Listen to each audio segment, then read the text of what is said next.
So I'd like to welcome everybody to this session.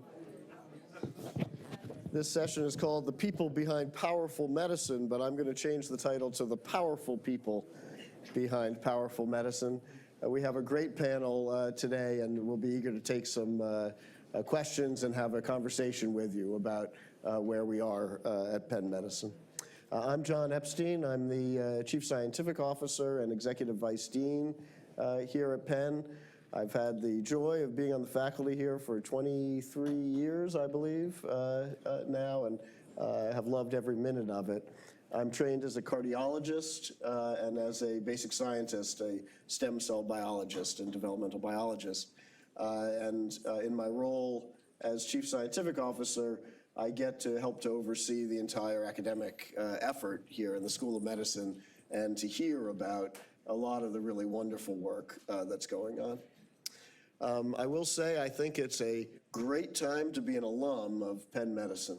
We're on a roll, and in the last number of years, I mean, you just look up and down the street here, and you see new building after new building, an incredible new hospital rising, and these, I think, are all symbols of some of the wonderful success that we've had. As you all know, we're a truly unified health system, meaning we own our hospitals, and that's somewhat unusual in academic medicine.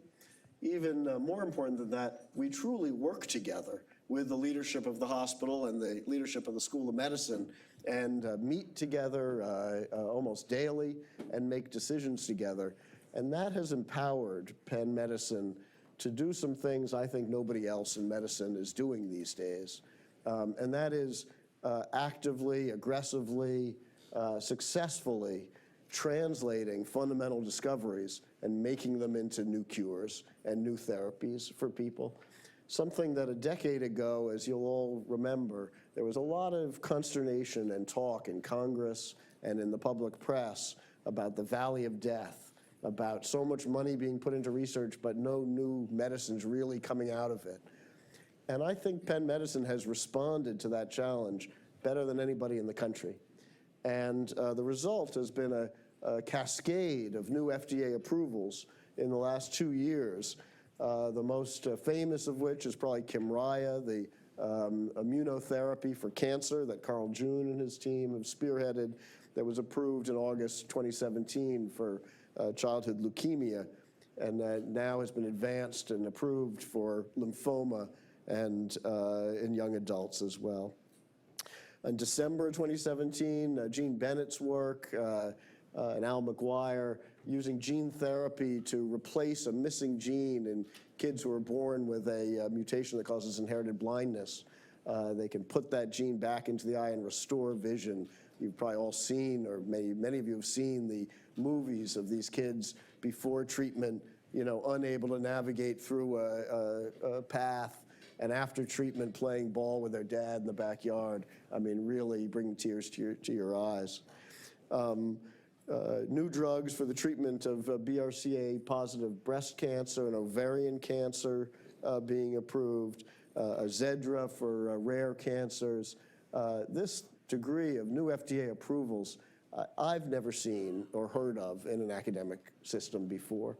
And we're proud of it. It's been exciting. And I think we don't forget that each one of them is built on unbelievable basic science discoveries, not only the huge infrastructure and outstanding clinical work that it takes to translate them, to make it all the way through FDA approval. And finally, the partnership that we've been able to navigate, I think, fairly successfully with the private sector, with Novartis in the case of Kymriah, but with other biotech and pharma, to do the incredibly expensive clinical trials and manufacturing that's necessary to bring these treatments all the way to the clinic.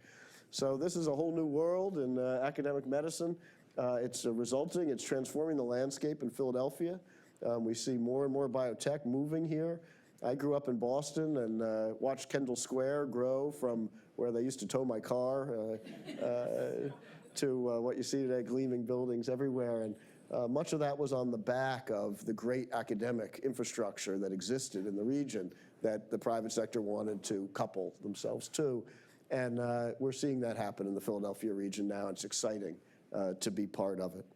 In the area of gene therapy, 2/3 of the gene therapy trials in the world are using vectors manufactured here at Penn, and a whole series of new companies are signing deals and moving their companies to Philadelphia in order to be near our gene therapy infrastructure. So happy to talk more about this, but it's an exciting time here. We also have a unique advantage here at Penn in that we're in the middle of a great university. And it's, 2 minutes to walk to the engineering school, to the best vet school in the country, best nursing school in the country, best business school in the country. And I think more and more we're learning to take advantage of those partnerships. We've started something called Penn Health Tech in partnership with the engineering school to develop new biomedical devices for healthcare, taking advantage of some of the incredible advances in engineering and nanotechnology and in sensors and wireless devices that we can test and employ in our patient population for remote sensing and treatments of disease. Just as one example, devices that are able to sense when a person is going to have a seizure before they have the seizure in order to intervene and suppress the seizure activity before the person even seizes. And with high-level informatics, as well as cool new sensors that can be placed under the skin, this is actually possible now. And partnering with some companies that are developing really amazing new ultrasound devices. I don't know, have any of you heard of the Butterfly ultrasound device? It's a handheld ultrasound that plugs into your iPhone and is FDA approved for ultrasounds in almost all parts of the body. And we're partnering with them to use this with our students and with our fellows and other trainees. As a cardiologist, boy, if I'd had an ultrasound hooked into my iPhone for all those consults, it sure would have been helpful in many, many cases. And you just imagine the point-of-care diagnostics and point-of-care treatments that are going to be possible in the next year. And, we're proud to be smack in the middle of all that development. You can see the new hospital going up. It's going to be, I think, the most advanced hospital in the country. It's all about the people who are populating the hospital, but it's awful nice to have a beautiful building to work in and for the patients to have the most cutting edge composite operating rooms, procedure rooms, all single patient rooms. Not that I'm a basic scientist or anything. And our panel will be happy to talk, I think, about some of the planning for the hospital as well. That's very exciting. Just in the last couple of weeks, we've opened a new building down the block here, 3600 Civic Center Boulevard. Hardly noticed amongst all the other new buildings going up is this building where there's a new daycare center, part of our strategic plan performed a number of years ago to provide better and better infrastructure for our community here. As well as office space for some of the support services for the health system. And this sort of emphasis on the life and community that makes up Penn Medicine has been recognized and noted. Forbes, really to my shock and surprise, voted Penn Medicine the second best company in the country for as an employer of women. All companies, Google and Apple and, Penn Medicine was number 2. And Reuters found Penn the 4th best academic institution in the world for innovation, for bringing new things to popular impact. So, Penn is getting recognized not just by us, but by the outside world in many ways as well. You've all heard that Ralph Muller is stepping down. He's had an amazing run here, leading Penn to some of these great heights, and we've had a series of events and continue to do that to celebrate his successes, and we're delighted that Kevin Mahoney is going to take over. Kevin has been one of the champions of the unified health system, working so closely with the School of Medicine, and I personally am just absolutely delighted to see him take over the reins. I know we're going to continue the successes under his leadership and his close working relationship with Larry Jameson. So let me introduce our speakers so I can stop talking, and I'll give each one of them a chance to make a few brief comments, and then we'll have a few questions and take questions from the audience. So immediately to my right is Jason Karlowicz. He's a professor of medicine and medical ethics and health policy and neurology. He's co-director of the Penn Memory Center and director of the Healthy Brain Research Center. He's an expert in neurodegenerative diseases, Alzheimer's disease and related diseases. And he has had a special interest in some of the issues around Alzheimer's that I actually was hearing about on the radio this morning on my way in, the fact that managing your money in the setting of degenerative diseases is often an issue, and that's one area where, amongst many, where he's contributed greatly, and instruments to assist in decisional capacity assessment, something he called wealth care, that I'm sure he'll be happy to talk more about. Next to him is Mike Parmasek, the Frank Wister Thomas Professor of Medicine and Chair of the Department of Medicine, also, I'm proud to say, a cardiologist. Mike has just done an absolutely fantastic job of running the Department of Medicine here by every account, and we're proud and lucky to have him. He's also a basic scientist, well known internationally for his work in cardiovascular cell and molecular biology, and his work in congenital heart disease, as well as gene therapy and adult coronary disease. To his right is Marilyn Ritchie. I still say Marilyn is relatively new here, but it's been, what, a year and a little? Year and a half. She's a professor in the Department of Genetics who's had an outsized impact in a very short time at Penn. And just from every corner, people telling us how important her recruitment to Penn has been in the area of genomics and genetics as it applies directly to medicine. She's director for the Center for Translational Bioinformatics, the associate director for bioinformatics in the Institute for Biomedical Informatics, lots of informatics here, associate director for the Penn Center for Precision Medicine. And Marilyn is really an expert at merging the big data from electronic medical records and genetics and genomics data, and how we can use that practically in making decisions about treating our patients.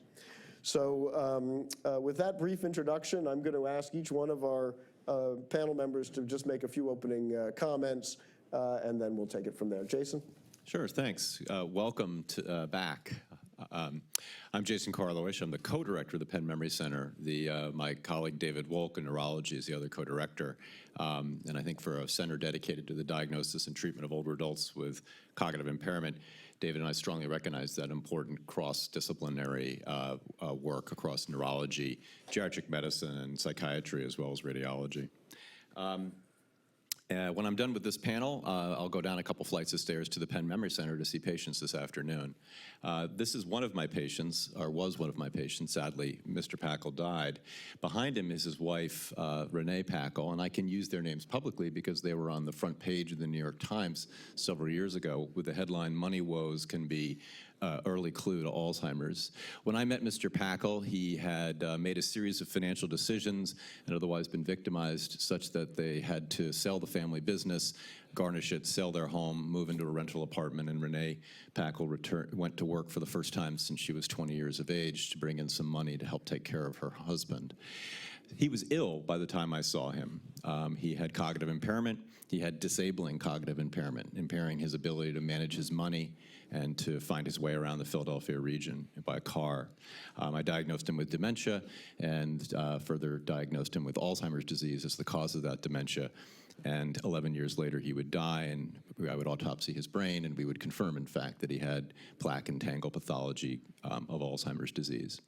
That was early 2000s, but that story really was no different than the story that was first heard in 1906 when Klaus Dieter brought his wife Auguste to the Frankfurt Asylum for Insane and Epileptics, where his complaint was Auguste isn't cooking, cleaning, and doing all the things of a good German housewife. The rest is history. Dr. Alois Alzheimer's was the admitting doctor, and the rest is history. He autopsied her brain, and so was born this thing we called Alzheimer's disease. And so for much of the 20th century into the 21st century, that's how we understood this disease. It was a clinical diagnosis based on a vivid history told by a spouse or an adult child standing behind the patient here. And then, of course, we had to wait until death to confirm that diagnosis. It's sort of a ghoulish disease when you think about it. The only way I can know what's really wrong with you is you have to die, but then, of course, you won't be around to learn that. Fast forward now to the 21st century, this is Alzheimer's disease. These are called the Jack curves. It's named after Cliff Jack. He's a radiologist at the Mayo Clinic. He took what was arguably the complicated data that we were getting over the last 20 years around various ways to measure the brain, and I'll explain those in a minute, and put them together into this series of sigmoid curves. Cliff also is a jazz musician, and once you get that and know that, you understand how he was able to synthesize chaos into a harmony. But if you look on your far right, that brown curve, that's Arthur Packel. That's the story of functional decline, mild cognitive impairment or dementia. And that was the 20th century into the early 21st century. But what's happened since then is our ability to measure things prior to functional decline, what we call biomarkers of the disease. Penn was one of the earliest developers of one of the amyloid markers of the amyloid plaques that you can measure with a PET scan. And I won't belabor any of those lines, but what they're simply showing is that we can begin to pick up the disease even before there's any signs or symptoms, what we call preclinical Alzheimer's. And one of the foci of our center, the work I've been doing and David Walker's been doing, is to validate those various imaging technologies so that you can identify individuals who are at risk of developing disabling cognitive impairments. We're at the vanguard of a number of national clinical trials that we help design the trials. We're also a site for them that use markers of either amyloid or markers of genetic risk like ApoE to then enroll you into a drug trial to test whether a drug can change the natural history of decline. My group in particular, my lab, developed all of the disclosure processes. So imagine someone who took an afternoon off from their work at a financial services firm that they run to then come in, get an amyloid scan, learn that they have elevated amyloid, and then enroll in a clinical trial. Well, we developed a whole process to educate them about that very novel piece of information and also assess what the impact of learning something like that is on her ability to go back and work at her financial services firm, who she tells, who she doesn't tell, et cetera. So prior to the era of biomarkers, it was a vivid history in physical and exam and wait until death. We still get histories and physicals and talk to our patients and their family members because we have to care for them. But the future is this, the ability to see the disease before the disease is symptomatic, intervene, treat, change the natural history of the disease. And I look forward to talking more with you about that. Thank you.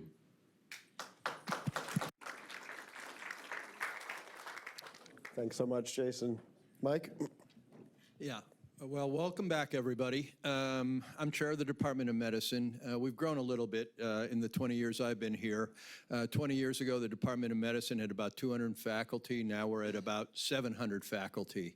To put it a different way, we're bigger than every other school at Penn as our department, except for arts and sciences.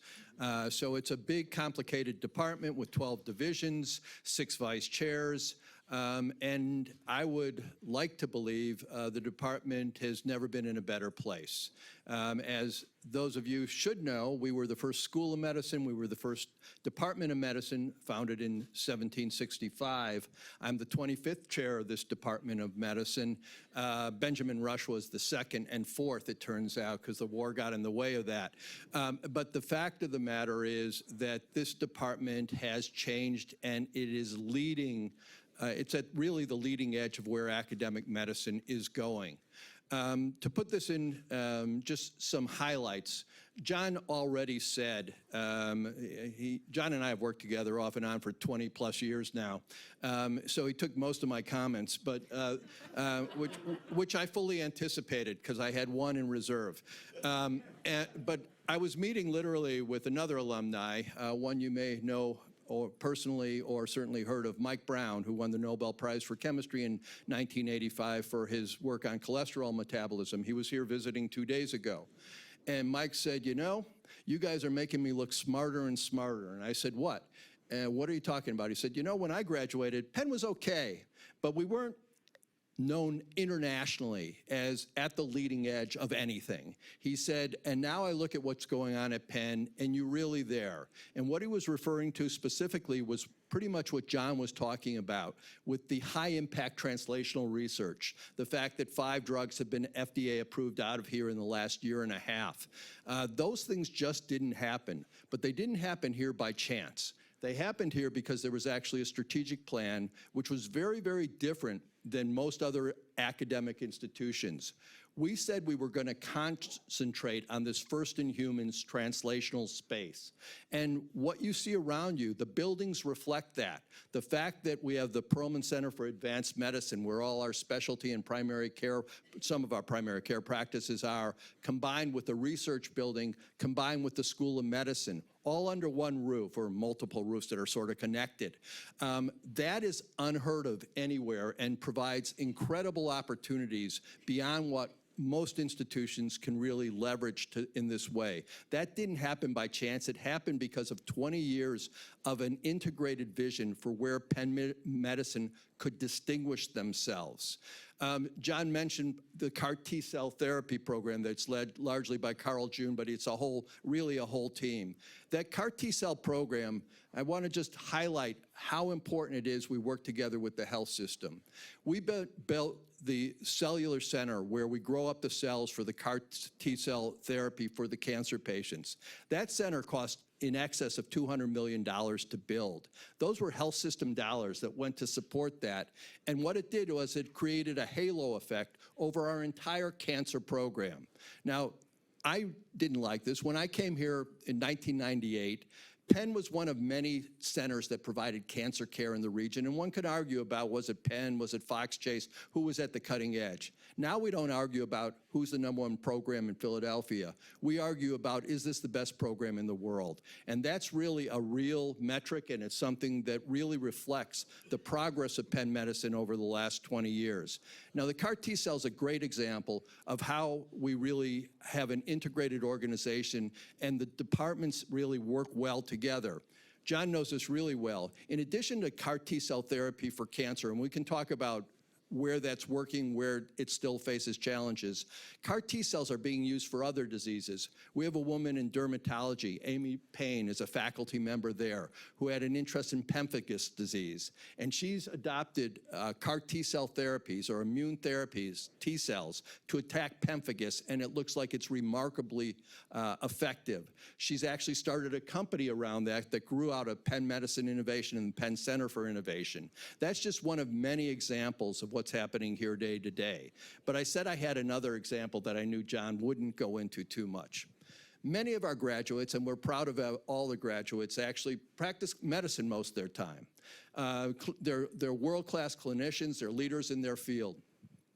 But one of the things that we struggle with here, like probably most of you, is faculty burnout and staff burnout and nurse burnout. I mean, if you survey the country and you read about this, you look at surveys, this is impacting approximately 50% of practicing clinicians. It's not what it used to be. I certainly feel that every single day. So about 2 or 3 years ago, our department recognized that the biggest threat to our department going forward was this epidemic, if you will, of burnout. And we started a project that actually really tried to explore the root causes of burnout. Now, we did this as part of the broader university. We brought in people from the School of Design, the Penn Mindfulness Program. We brought in psychologists. We shadowed our faculty into their homes. We looked at all the root causes of burnout. And what we came away with was, I think the country's got this wrong. A lot of people are saying this is about more yoga classes or more social engagement. My own tagline, which I used at the National Academy of Medicine meeting on this, was yoga's not going to fix this problem. What really has happened is the way we practice medicine over the last, this is what we believe, and we have some data to back this up, is that medicine has evolved over the last 20 years in ways that we have not adapted or evolved with. So for instance, 20 years ago, there was everyone's favorite thing, the electronic health record didn't exist. Hospitalists didn't exist. I could go on and on. The way we were paid, fee-for-service versus value-based purchasing, didn't exist. Public reporting of physician metrics didn't exist. Faculty effort reporting, RVUs, which everybody here knows what those are, didn't exist. And those have all been thrust upon us in the last 20 years. And what we believe, and actually we really think we're making a difference here, is that what we've done as a profession is we've held on to our old practice models. We haven't changed the way we do inpatient rounds for 100 years. The only difference is, and I round still in the CCU occasionally, every resident is pushing around a computer. We don't spend hardly any time with the patients, less than 10% if you actually quantify that. 60% is actually documentation. And the rest of the time, basically, people are running around trying to communicate in ways that didn't even exist now 20 years ago. So we believe that what we have to do is to deconstruct and reconstruct our inpatient and outpatient practices. Doing more of the same and piling on the faculty and staff is never going to work. In other words, medicine has been disrupted, and what everybody feels is bring back the doctor-patient relationship and get rid of all this extraneous stuff. So with that in mind, we started a concerted effort in the department. We looked at the practicing clinician as a starting point. Our average faculty member was spending 2 hours at night, every night, on Epic, closing out their charts, the electronic health record. We said, let's get that time back for the faculty. So we said, we're going to reconstruct our practices by changing what we do to get every faculty member practicing 2 hours a day of their time back, primarily so they don't have to work at night, so their work-life balance and quality is improved. And we've done a host of things. We did this, and I want to highlight this. We couldn't have done this without the partnership of the Penn Center for Healthcare Innovation. This is a remarkable group of people. The average age, I think, is about 35 years old.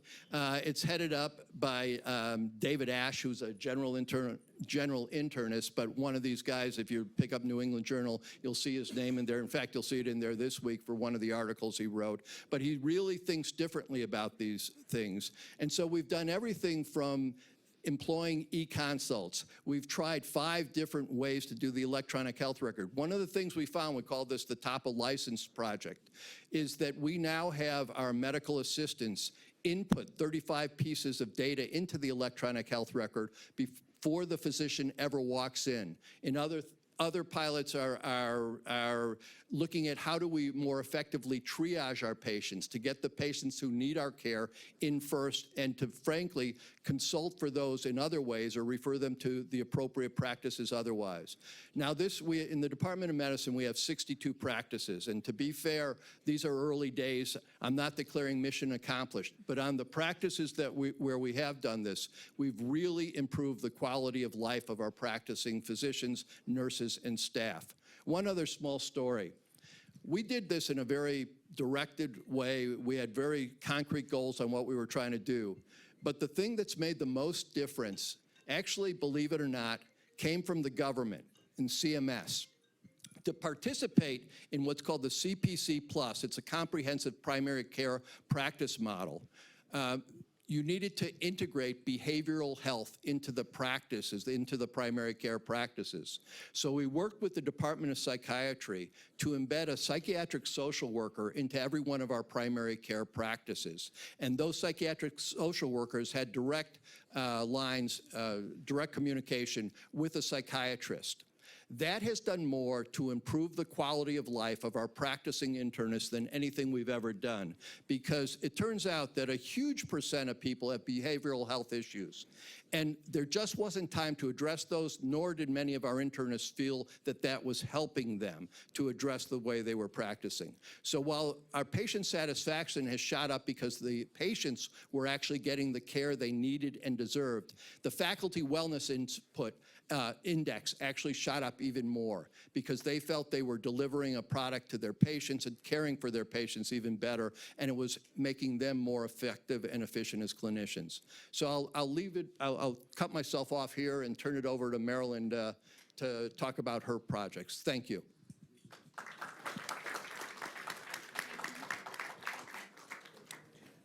Let me just, while Marilyn's getting ready, I'll just comment. I was talking to one of our medical students about asking her what made it special to be a medical student at Penn in relation to Mike's comments about CAR T therapy. She said, well, I was on the wards that were taking care of the first patients getting CAR T therapy and dealing with the side effects that were unknown at the time. She said, there was nowhere else in the world I could have gotten that training to be on the front line taking care of the first patients ever getting this new kind of therapy. So the impact of these changes on our trainees is pretty special also. Marilyn? Thank you. Well, thank you for inviting me to talk today, and it's a pleasure to be here and welcome you all back. A little bit about my background first. So you'll notice I'm not an MD, but when I was 6 years old, and from then and through college, that was my life plan. I was going to be a doctor. And my senior year of undergrad, I took the MCATs. I was filling out my applications, and I thought, you know what would help is volunteering in a hospital. I probably need that on my application. So I went and started volunteering at UPMC. I grew up in Pittsburgh, and I realized that I didn't like blood or really any bodily fluids, and thought I can't go to medical school because I pass out at the sight of blood. So I went back to Pitt and said, to the career counselor and said, what do you do? I've been pre-med for the last 4 years. I've taken an MCAT, but I don't want to be a doctor now. And they said, well, what about a PhD? And I said, what do you do with a PhD? I had no idea because my entire plan was to be a doctor. So I went to graduate school, studied human genetics, computer science, statistics, with this goal of still trying to do something that would impact patients, but not having to actually physically interact with them. Yeah. And so I've been working in the space of using electronic health records and genomics since around 2006, I guess, is when we really started to use this type of information together. And you might wonder how and why you would want to do that. And so I brought just a couple of slides. So this is one that is showing you a view of the entire genome. So if you look across kind of the x-axis of this plot, this is different positions or single nucleotide variants across the genome, all of the chromosomes. And then at the top, those are associations with clinical traits that we pull out of the EHR as diagnostic codes. So these would be ICD-9 and ICD-10 codes. And then the bottom are the associations with clinical lab measurements, things like your lipid values, glucose, serum creatinine. And so what we can do is look across the genome and find when are traits associating with different regions of the genome. And for orientation, the higher on the plot or the lower on the plot, so the top plot, it's the higher, the bottom, the lower, the more statistically significant they are. Well, so what does that mean? Well, we can start to look at regions of the genome that are related to not only one disease, but a number of diseases. So a lot of genetic studies, you look just for association with one trait. You collect a group of people with prostate cancer, you test the genome, find genes that are associated with prostate cancer, you write your paper, you move on. That is not satisfying. We want to know, okay, if the genes are related to prostate cancer, are they also related to diabetes or Alzheimer's disease or rheumatoid arthritis? Because if we understand how the diseases are related to one another genetically, that will help us develop therapeutics and understand more about the underlying mechanism of disease. As well, to link with what Jason was talking about, Alzheimer's is one of the things that we're focused on, but we don't just want to look at what genes are associated with risk for Alzheimer's. We want to look back 20 years in the electronic health records of these individuals who now have Alzheimer's and see what were their clinical patterns and what genes associate with that. So if we want to develop new therapeutics, understanding the mechanism and the etiology of how pathologically did this happen, that allows us to think about trying to stop the process long before it happens. Not treating symptoms after they've happened, but figuring out through either lifestyle changes or medications, can we do something to change that kind of genetic predisposition? So in that space, we're really looking at the relationship between infection and inflammation with Alzheimer's. There's a lot of evidence now, especially from these autopsy pathology studies, that they're finding active virus in the brains of individuals who passed away from Alzheimer's. And if you look in the electronic health records, it's something like 80% of people with Alzheimer's have had either hepatitis C or herpes virus or HPV, one of these viral infections at some point long before disease. And so we're trying to understand, lots of us have those infections and never get Alzheimer's. So it's not a cause and effect, but is it that that infection triggers some sort of inflammatory response that never gets shut off? And so, amyloid is something that we build protectively to block virus from getting into certain systems. And so it's as though it blocks it, but then it just keeps going. So we can figure out, why is that happening? So we're using electronic health records in that way. Penn Medicine invested about 10 years ago in the Penn Medicine Biobanks. So we enroll patients agnostically with respect to disease. Kind of anyone who comes to the system is invited to participate. We have a number of consenters that sit in different clinics and ask if they'd like to participate. And then from those individuals, we have their electronic health record, and then we get blood samples, and we store DNA and plasma and serum, and those are the samples we're using for research. So one of the great things, and one of the reasons I came to Penn, is that Penn Medicine has a really rich electronic health record, but also a really diverse patient population. So we currently have about 60,000 people enrolled in the biobank. So it's one of the biggest in the United States. It's probably ranked number 5 in terms of size, but we are the largest representation of African Americans. We are one of the only biobanks that has a big distribution as far as socioeconomic status and education and income levels, which are really important. As we heard, if you were here for the first session, those social determinants of health are not just what happens in healthcare and our genetics. And being able to bring all of that together with genetics is what we're trying to do. And so one of my kind of personal goals is to see this biobank kind of grow to be one of the biggest in the world. It's already one of the biggest in the US, but can we make it even bigger? So it's one of the things that I kind of lay in bed and dream about at night. And so the other thing that I want to talk about, and the other reason I came to Penn is, as you heard earlier, we are truly doing translational research here and translating things into clinic.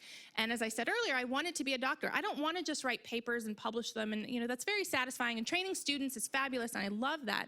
But I want my findings to mean something in patient lives. And so one of the areas where that's very ripe in the field of genomics right now is in pharmacogenomics, or how people respond to medications.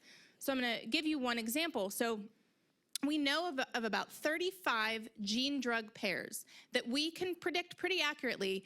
Based on your genetic variant, you will not respond to the medication correctly. Either you won't have efficacy, or you will have an adverse drug reaction. So one of the most famous ones is the gene CYP2C19 and the drug clopidogrel. When someone's going in for PCI, the recommendation is that you would genotype them. So what we want to do, and there are a number of places around the country doing this, Vanderbilt University, the Mayo Clinic, and so what you do is you genotype them. It's usually cardiologists would order the test.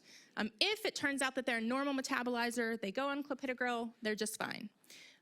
If they're not a normal metabolizer of the drug, they should take ticagrelor or prasugrel, because if they have this variant, they could take the drug as recommended, and it is as though they are throwing it over their shoulder. Like, it does not matter if they put it in their mouth, because their body does not metabolize it. And so that's when you hear about people having subsequent MI events when they're on clopidogrel.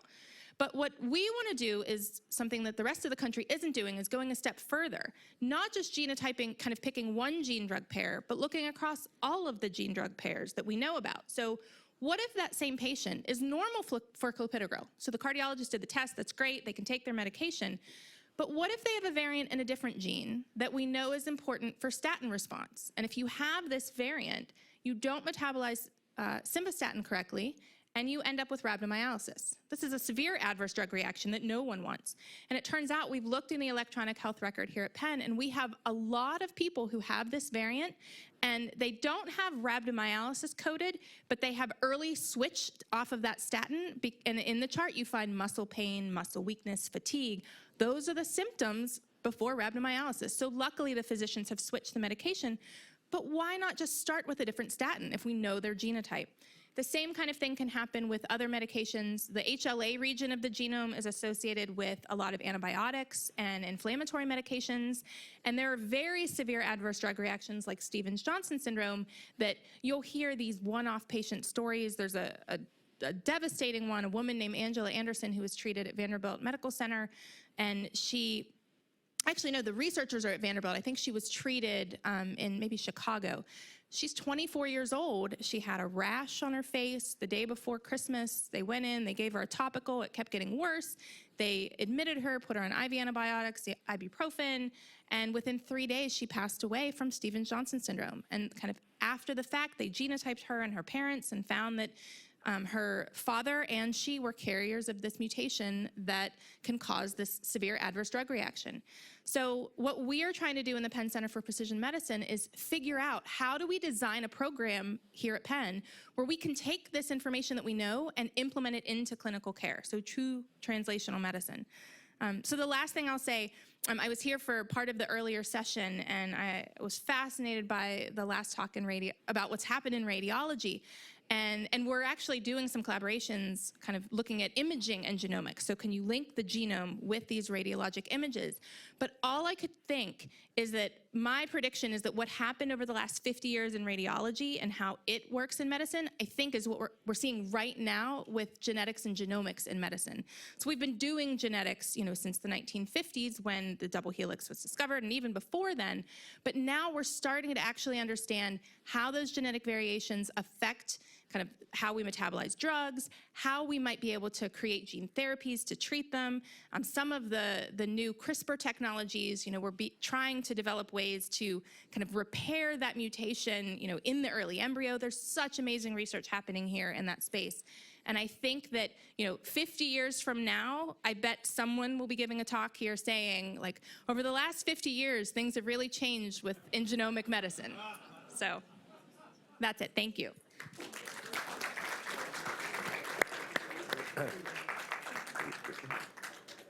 Thanks to each of you. I just want to emphasize how important the comments you made about a diverse biobank can be. In the cardiology field, one of the mutations that has been thought to be causative for hypertrophic cardiomyopathy turned out not to be in the African American population. And it was only that all the original studies have been done in white Europeans that suggested this link, and people are being diagnosed with this disorder and having treatments based upon it, only to find out that if you genotype a more diverse population, it's a more nuanced interpretation of the genotype. And we know that's going to be true across the board, so we have a lot of work to do.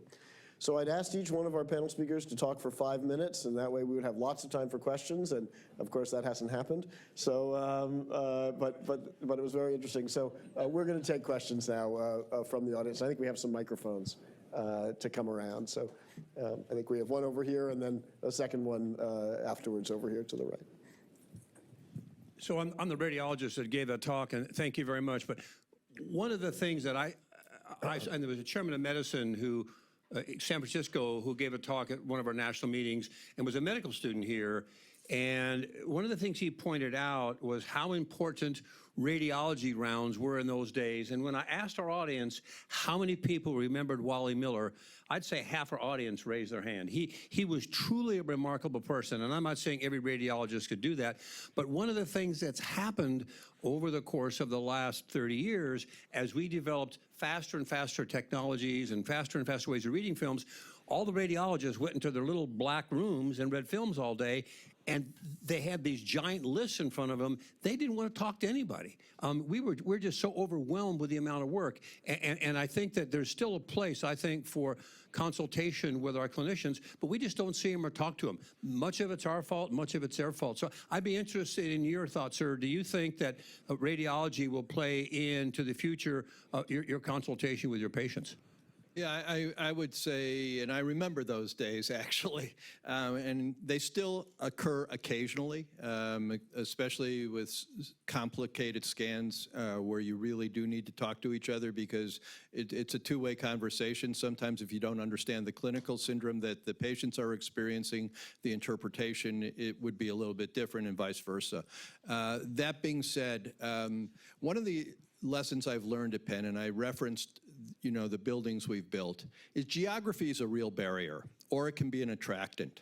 And one of the things we're really, really excited about in the new hospital is that the hospital is going to be organized programmatically. And so the 3 featured programs, but this will expand, are cardiovascular cancer, and neuroscience.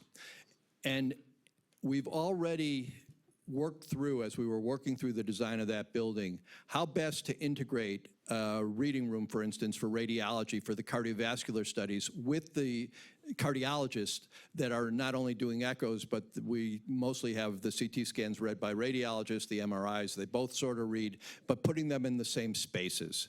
That is incredibly helpful to put them together, but more importantly, the practicing clinicians, the guys that are rounding on the inpatient service, one of the reasons we don't go and talk to each other is it's 3 buildings away. Is if you can just walk down the hall and talk to each other, it's a lot easier. So I think that in terms of bringing back that model, which is hugely advantageous in terms of really getting a better answer more quickly, and frankly, from a teaching standpoint, is incredible, and it's something that we've lost in translation as well. I think that thinking about design to facilitate that is a critical element, and that was one of the design things that was considered in the new hospital. The only comment I'd make is that we've started sending our senior residents on rounds with some of the clinical services, and I think that that's made a huge impact on the interaction. Yeah, again, delivering care as a multidisciplinary team is a lesson well learned. We now round with clinical pharmacologists, and suddenly the med reconciliations and the number of patients prescribed drugs that are likely to have side effects has gone way down. And broadening the team to include a radiologist is a great idea and something we probably should pilot. Thank you. I think we had a question up here.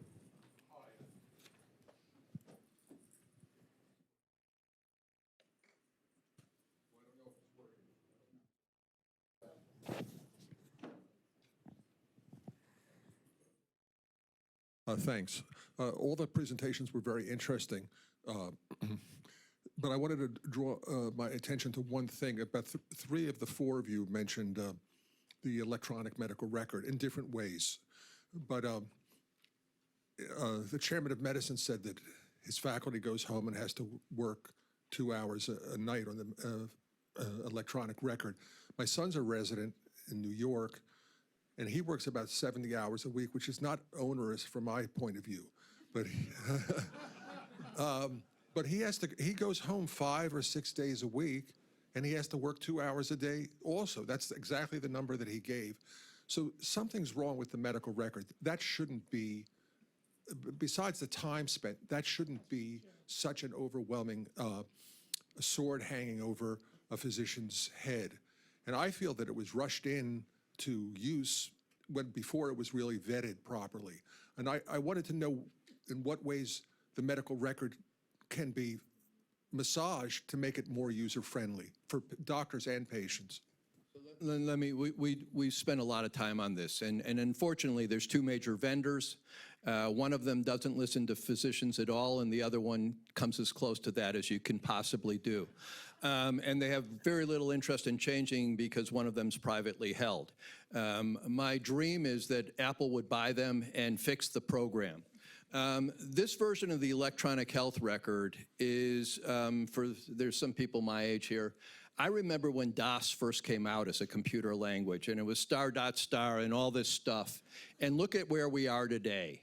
And I think that the fact of the matter is that's where the electronic health record will be. But between now and then, we have to do everything we can to help the practitioners day to day. So let me give you some examples of some of what we've done.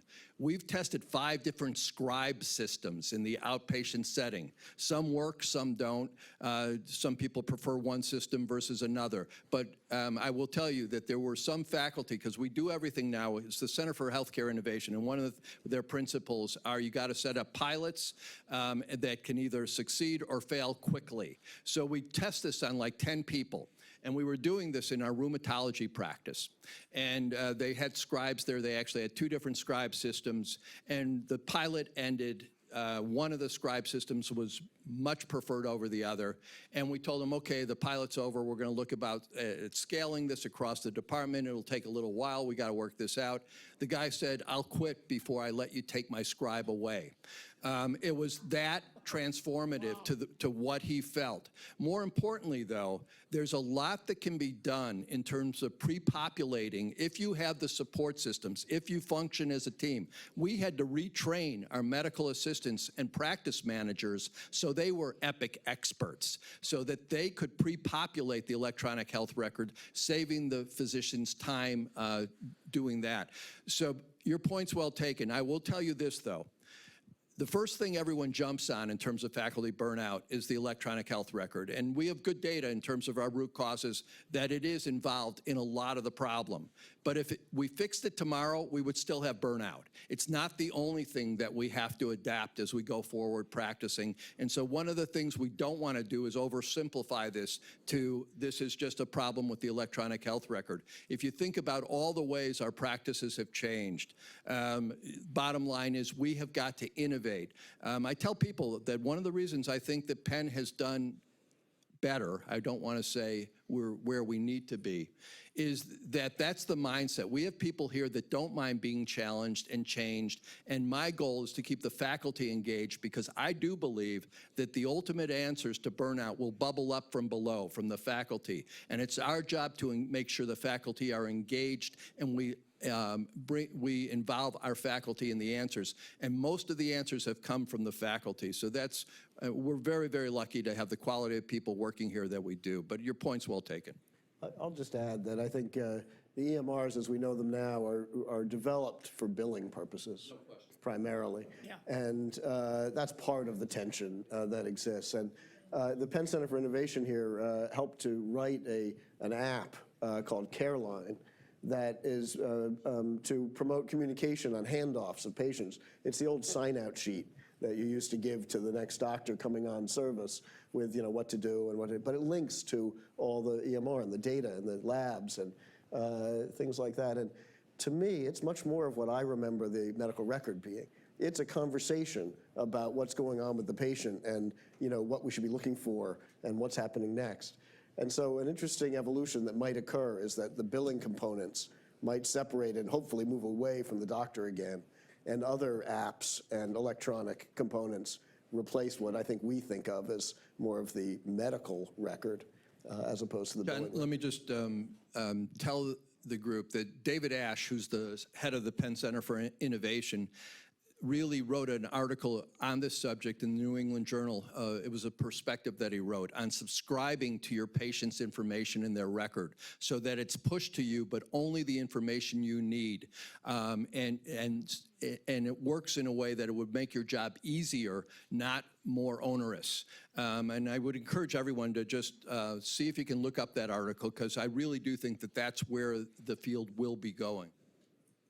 So I want to direct my question at both Marilyn and Jason, because I gave the omics and the importance of the omics in present and future medicine. So a lot of the stuff that you went over, Marilyn, I had covered earlier. The question that I have for both of you is that when we get into this business of actually doing a lot of sequencing and getting that information, we're going to discover a lot of things that maybe we didn't expect to find for the patient. And I was thinking in particular, Jason, during your talk, that you've identified some early markers of Alzheimer's. Now, the patients presumably in your center are coming in there because there is concern about that. But what happens when you discover this in an individual who does not think, they had no clue that Alzheimer's in their future, or Huntington's disease, or a whole wide variety of diseases, even paternity? You know, I mean, we're able to find that stuff out when we're incidental findings. And I don't have an easy thought about how we handle this, and I would love to know, particularly about your pre-diagnosis of Alzheimer's, how people are reacting and how they are dealing with it, and with genetic counseling, how does a genetic counselor deal with incidental findings that come out of a search for something else?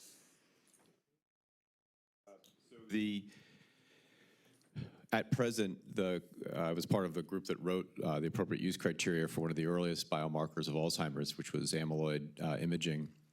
And that criteria remains that that biomarker ought only be used to assist in the diagnosis of a patient who has documented cognitive impairment, either at a level of severity that fits criteria for mild cognitive impairment or for dementia, and explicitly says that there is no clinical role for these markers in individuals who are cognitively unimpaired. So at present, the standard of practice is not to order amyloid imaging or spinal fluid tests of either amyloid or tau. Soon tau imaging will be available in individuals who are otherwise fine, if you will. Having said that, though, the vanguard that we're working on is, imagine you do get those tests and those results then lead to a drug that would change the rate of decline. The model we love to gesture to is the model of my colleagues to either side of me, namely cardiology. You get your test for cholesterol and then you get your statin. It's obviously a wee bit more complex, though, because it's one thing to learn your LDL is elevated. It's another thing to know that you have tau spreading beyond your medial temporal lobe that could start to lead to amnestic deficits, et cetera. So we've established a project called the Socrates Project, the study of knowledge and reactions to amyloid testing and the study of knowledge and reactions to ApoE testing, aptly named because what we'd like to find out is what's it like in a cognitively unimpaired person to learn now something about your brain's future. Those studies are embedded in those clinical trials, and we view those clinical trials as sort of the event horizon of the future of precision medicine for the brain, that at some age you get a test, and based on that test, maybe you get another test, but ultimately you get a test that says, based on this result, you're gonna get this drug. So it is a lot about the binding of a test and a drug together. So I will say that what we've learned so far from the Socrates studies is it's not just a colonoscopy, is what one of the individuals said to us, that this is my brain that's involved, and it's a very special and unique organ to me. A lot of it relates to ideas of the impact upon self and self-perception. We have strong data to suggest there's a novel stigma experience that surrounds this, both self-stigma in terms of a stereotype threat that individuals create about their abilities, as well as concerns of public stigma that people will treat you differently if they know this about you. And finally, we find evidence of impacts on people's sense of their time horizon. That is to say, how much time they have left and therefore what they're going to do with their time. I find that utterly fascinating for a disease where the nature of the disability is such that we question when is someone dying before they're biologically dead. And the same matters we found apply to knowledge of genotype results as well. I won't answer the issue of incidental findings because it won't. But I will say one of the other things that we've done here is with Angela Bradbury, who's in oncology, who does telegenetics. We've set up a telegenetics and telebiomarker program for Alzheimer's disease, biomarkers and genes. And our goal is to imagine a future where people can have a charge of self-directed learning to learn about those tests before they get them, and then after they get them to continue to learn about what those results are. And that's been embedded in 2 clinical trials that we're doing and a 3rd that we're going to start. So back to kind of Mike's point, actually, our goal is to say there's a host of ways we can use technology to unencumber the clinical encounter from all the endless conversations. And by the time the patient shows up, they know a lot before they're stepped into the door to get the ApoE test or the amyloid test. Marilyn, do you want to comment on the genetics?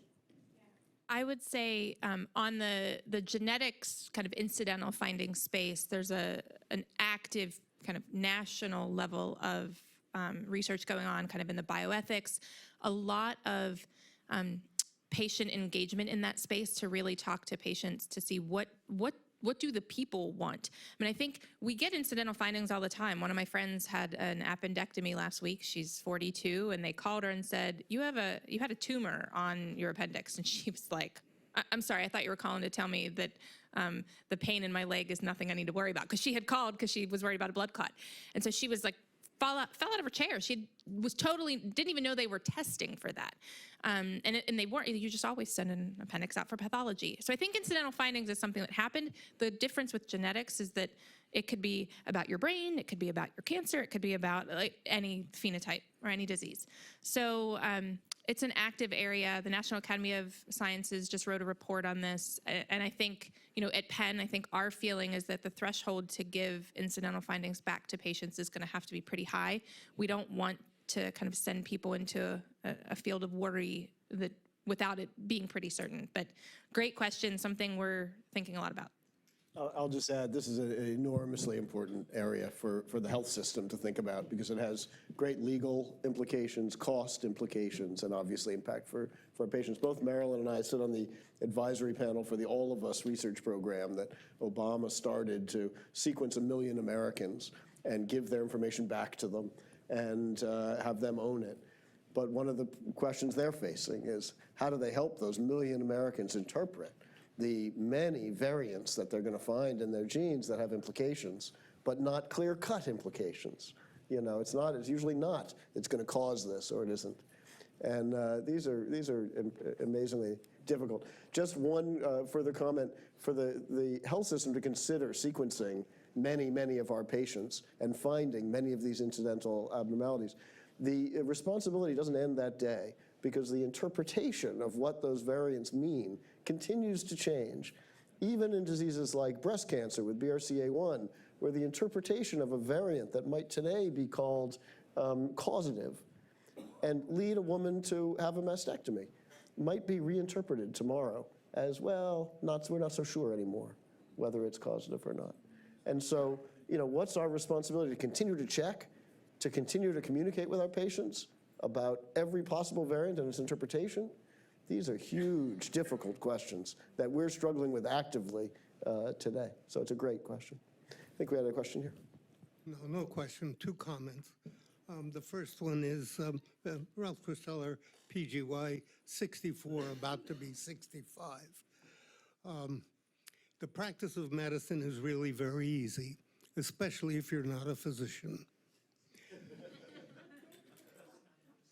The second one is burnout is only half the problem. The other half of the problem for a professional is lack of autonomy. Put those 2 together and you get demoralization. Thank you. Here. A question up here, I think. Yeah, I'd like to make a comment and ask anybody to respond to this. I was a clinician. I did surgery, vascular and thoracic surgery.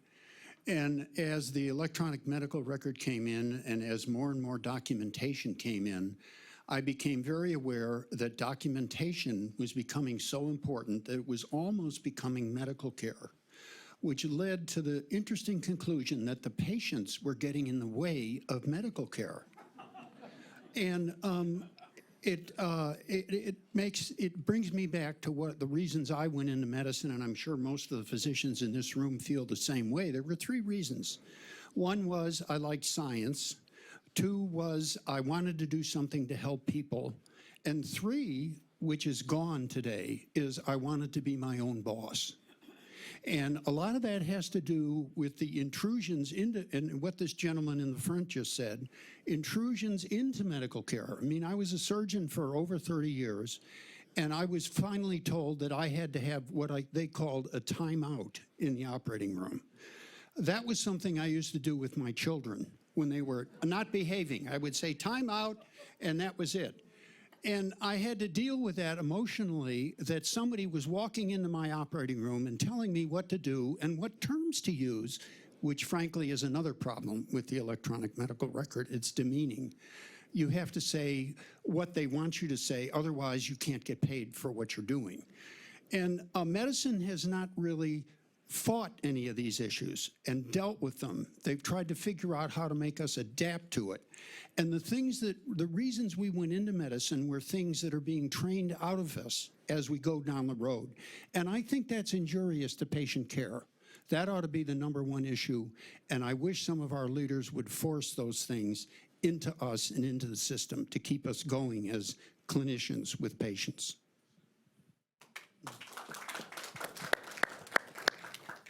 I'll make just a comment in response. I agree wholeheartedly.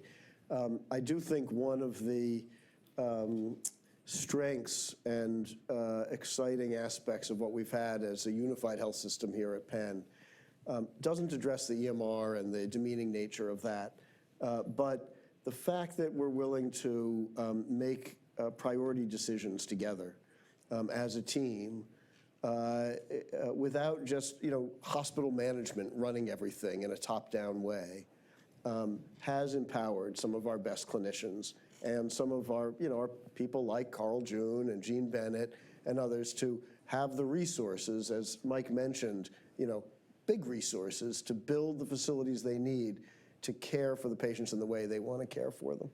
And, it's a tangent, if you will, from your direct point.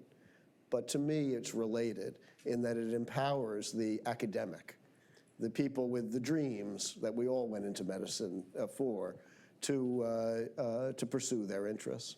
And I think that is one of the things that has been heartening for the faculty here and has brought the community together to some degree to see that it's not all just about how much money we can make and not all just about how efficiently we can bill, but it is actually about saving lives and coming up with some new cures also. So, I think you've hit on something we all feel very, very passionately about. Don, I can comment on that. I wanted to make one comment on that too.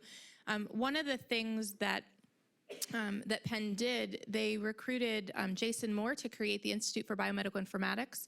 And one of the things that program has done so far is to create a certificate program and a master's program in clinical informatics that really is geared towards physicians who want to get more engaged in this informatics EHR space with the idea. So a lot of these tools were created by computer scientists and people who don't, to your point, they don't treat patients. So they're creating these screens and these workflows, but they've never treated a patient in their lives. And so I think what a lot of informaticians have learned is we've got to get the doctors in here helping to inform and build this in a way that the doctor wants to use it and see it.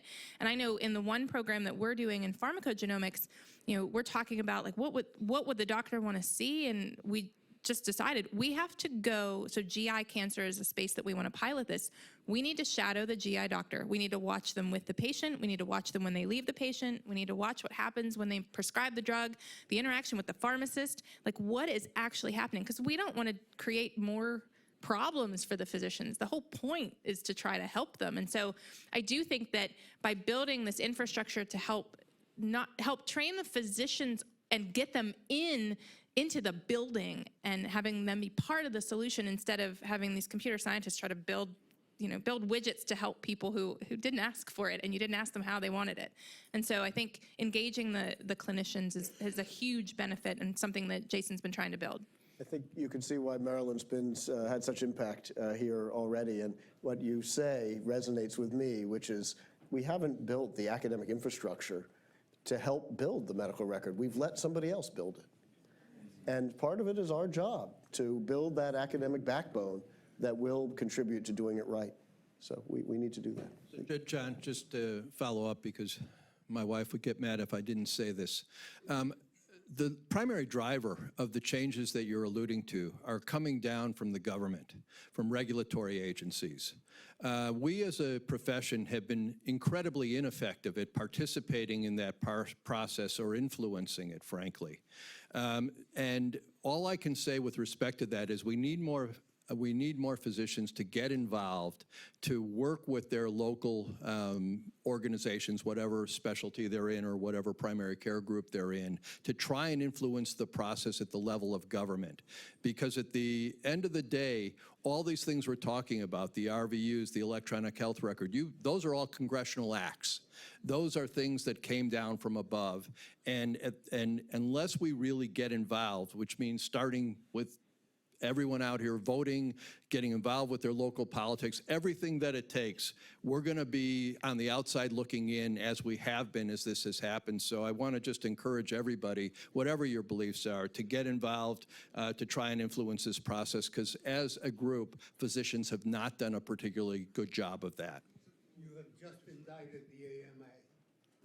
I don't disagree. Who's influencing the legislators? What's that? Economists, largely. I mean, at the end of the day, the driver of this is if you look at that graph that they start off everything, which we spend 3x on healthcare costs, what any other westernized country does, and that's influencing our economy, and we can't afford to do that. That is the starting point of the discussion. So we have, and it turns out that if you actually put in social, what other countries spend on social norms to reduce the disparity in healthcare, the amount isn't all that different. We just choose to do it one way, and the rest of the world is doing it a different way. So the argument, it really doesn't hold water to begin with. But that is largely when I go to these meetings, and it starts out with that graph every single time, with America up here and every other Western country there is percent of GDP that goes into healthcare spending. I'm going to tell Lisa that you made that point. She'll be very proud of you. Yeah, yeah. It's a political activist, so... Is this on? I had a question. Penn has become a powerhouse in genomics and genetic studies, and with the advent of the CAR-TCC and CRISPR technology, I was concerned about the engagement of ethicists involved with this, especially with the advent of somebody in China doing prenatal CRISPR technology. And is Penn doing anything from that point of view as far as the interrelationship between ethicists and the researchers? Any of us can handle this. We probably have the most well-known Department of Medical Ethics and Health Policy in the world. Zeke Emanuel and others in that department have been at the forefront, obviously nationally, but also locally within Penn. There's been broad condemnation of what happened in China with what they're describing as a rogue geneticist doing the CRISPR embryo experiments.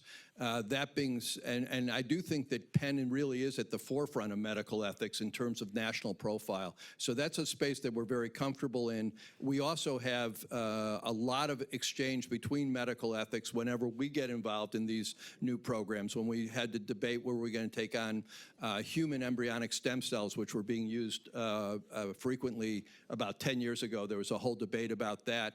Jonathan Marino in the Medical Ethics and Health Policy Department is the world's expert on that. So Penn is really engaged in that, and if you want to get engaged, we do have faculty members in our departments that really are at the forefront there. But your point's well taken. Actually, Kiran Musunuru, also who works in the CRISPR domain, was very public and on the television and in the newspapers about the China business. As you may know, though, we have the first FDA approval to use CRISPR in people. So we're doing it in as an augment of the CAR-T approach, taking cells out of patients, modifying a gene in their T cells, and then putting those cells back into people. It's a lot different than modifying their sperm or eggs or, in the germline. We think this is a safe and reasonable approach.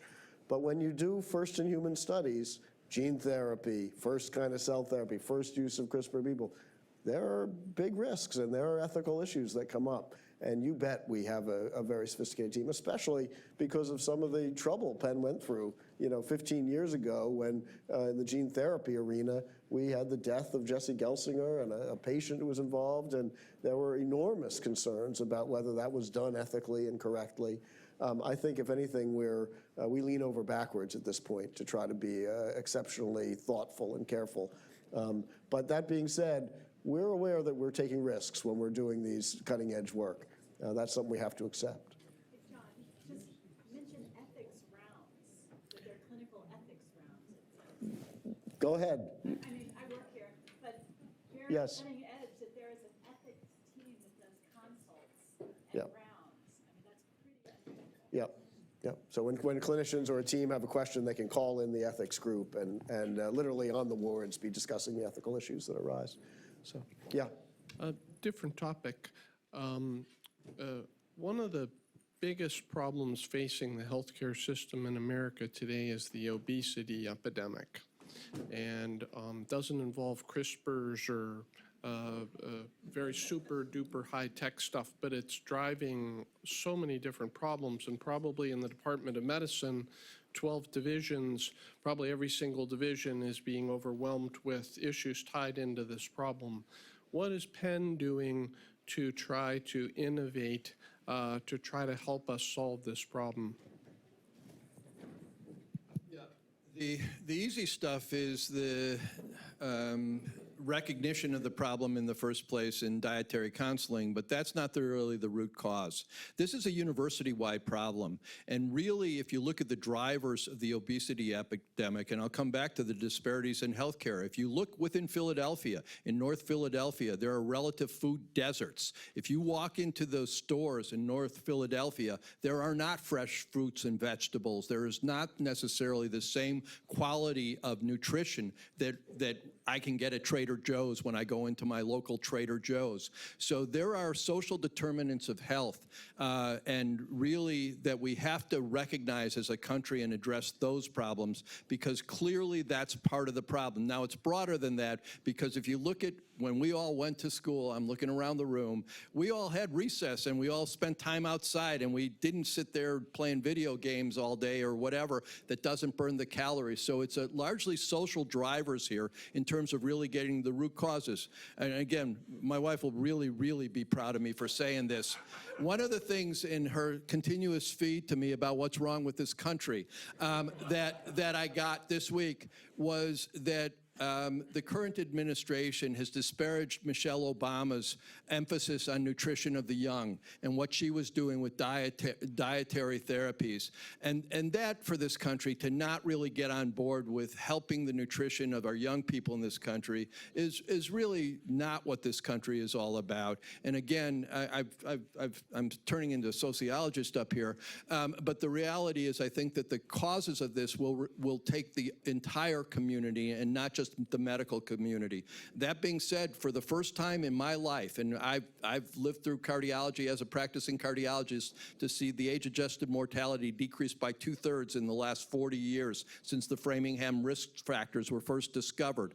But since that time and recently, it's leveled off, and it's starting to creep back up, to your point, because of obesity and metabolism. So one of the reasons we're building a lot of rooms for cardiovascular care in the new hospital is I don't think it's going away anytime soon. I will say we have an incredibly strong Institute for Diabetes, Obesity, and Metabolism that Mitch Lazar directs. It's located on the floor of the Smilo Research Building, immediately adjacent to the Cardiovascular Institute. And Dan Kelly, the new director, or relatively new director of the Cardiovascular Institute, studies metabolism, and in particular how it affects diabetes. And so we have between them one of the strongest cardiometabolic units. Gary Wu's new institute. And an Institute for Nutritional Medicine that Gary Wu is running. And my own opinion is that nutritional research has been pretty poor over the many years. Some great spots, but many, they don't eat eggs, do eat eggs, don't eat carbs, do eat carbs. And that there's more rigorous science we can put to that. Gary also runs a microbiome program that spans between Penn and CHOP, and the role of the microbiome in the obesity epidemic is pretty darn interesting, and what role it may be playing. I don't think we really understand the fundamental roots of the obesity epidemic, many of the components you've talked about, but there's a lot more discovery to go. So I have often said, I think that right now cancer research is one of the things we lead probably the world in.